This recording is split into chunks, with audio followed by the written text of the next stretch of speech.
Assalamualaikum warahmatullahi wabarakatuh. Perkenalkan, nama saya Andi Didi Triandi. Saya di sini sebagai ketua dari kelompok 3 yang dimana anggotanya terdiri dari Andi Multazam, Akila Sania Muerin, Arni Rehana Rahman, Putri Servinya Nuriska Loleh, Yuyun Nurul Sri Reski, Siti Hadijah Zahrani Al-Imran. Jadi pada kesempatan kali ini saya ingin berterima kasih kepada guru kami Bapak Musakir SPD selaku guru dari mata pelajaran Pendidikan Kewarganegaraan. Di sini saya beserta rekan saya akan memaparkan hak-hak warga negara berdasarkan Pancasila dan Undang-Undang Dasar 1945.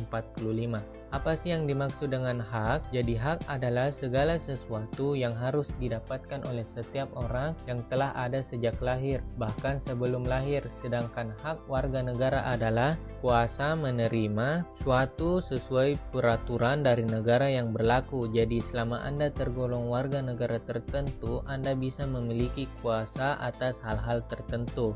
Contohnya, sebagai warga negara Indonesia, Anda memiliki hak perlindungan dan rasa aman. Jadi, perangkat negara seperti polisi ataupun TNI harus melindungi Anda tanpa membeda-bedakan. Contoh lain adalah hak atas pekerjaan dan kehidupan yang layak. Dalam hal ini, selama Anda ada di Indonesia, Anda bebas mencari nafkah, bekerja, dan melakukan kegiatan ekonomi demi kesejahteraan diri. Contoh kecil kita sebagai siswa ialah hak untuk mendapatkan perlakuan adil dalam hal nilai serta mendapatkan bimbingan dari guru. Nah, berikut ini ada beberapa contoh rincian hak dan sudah diatur UUD 1945. Seperti hak atas pekerjaan dan penghidupan yang layak yang tercantum dalam pasal 27 ayat 2 di mana bunyinya tiap warga negara berhak atas pekerjaan dan penghidupan yang layak bagi kemanusiaan. Sedangkan kehidupan yang tercantum dalam pasal 28 di mana bunyinya setiap orang berhak untuk hidup serta berhak mempertahankan hidup dan kehidupannya.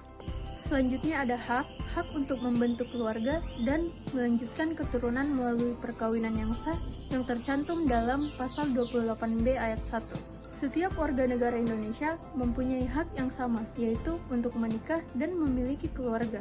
Perkawinan yang dilakukan haruslah secara sah dalam artian perkawinannya sesuai hukum, tercatat di KUA dan catatan sipil. Jika pernikahan dilakukan secara tidak sah, walaupun dapat berkeluarga, namun tidak dijamin oleh negara. Selanjutnya ada pasal 28G ayat 2 yang bunyinya setiap orang berhak untuk bebas dari penyiksaan dan perlakuan yang merendahkan derajat martabat manusia dan berhak memperoleh suaka politik dari negara lain. Makna dari pasal tersebut ialah warga negara pun berhak untuk bebas dari tindakan penyiksaan dan perlakuan yang dapat merendahkan derajat dan martabat manusia. Dan untuk melindungi warganya, maka negara membentuk lembaga di bidang hukum untuk mencegah terjadinya tindak kekerasan dan kejahatan di masyarakat. Adapun contoh-contoh pelanggaran hak seperti yang pertama, penangkapan dan penahanan seseorang demi menjaga stabilitas tanpa berlandaskan hukum. Yang kedua itu penggunaan budaya kekerasan untuk menindak warga negara yang dianggap melakukan tindakan ekstrim. Yang ketiga itu hukuman mati. Bentuk hukuman ini dianggap kontroversial sebab setiap manusia memiliki hak hidup. Hak hidup merupakan puncak dari hak asasi manusia. Dan yang terakhir, penggusuran rumah. Kebijakan pemerintah melakukan penggusuran dianggap sebagai bentuk pelanggaran terhadap hak warga negara. Jadi, kesimpulan materi pada kali ini ialah hak adalah segala sesuatu yang pantas dan mutlak untuk didapatkan bagi setiap individu sebagai warga negara semenjak masih berada dalam kandungan. Nah, hak ini pada umumnya didapatkan dengan cara diperjuangkan melalui pertanggungjawaban atas kewajiban. Maka dari itu, hak dan kewajiban tidak dapat dipisahkan satu sama lain. Sehingga praktiknya dalam kehidupan sehari-hari harus selalu seimbang. Nah, biasanya jika kita ingin menyeimbangkan antara hak dan kewajiban, maka kita harus tahu posisi apa diri kita ini.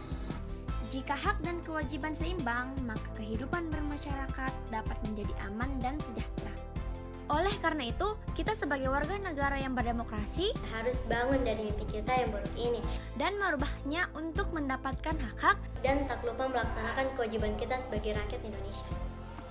Sekian penjelasan singkat dari kami. Assalamualaikum warahmatullahi wabarakatuh.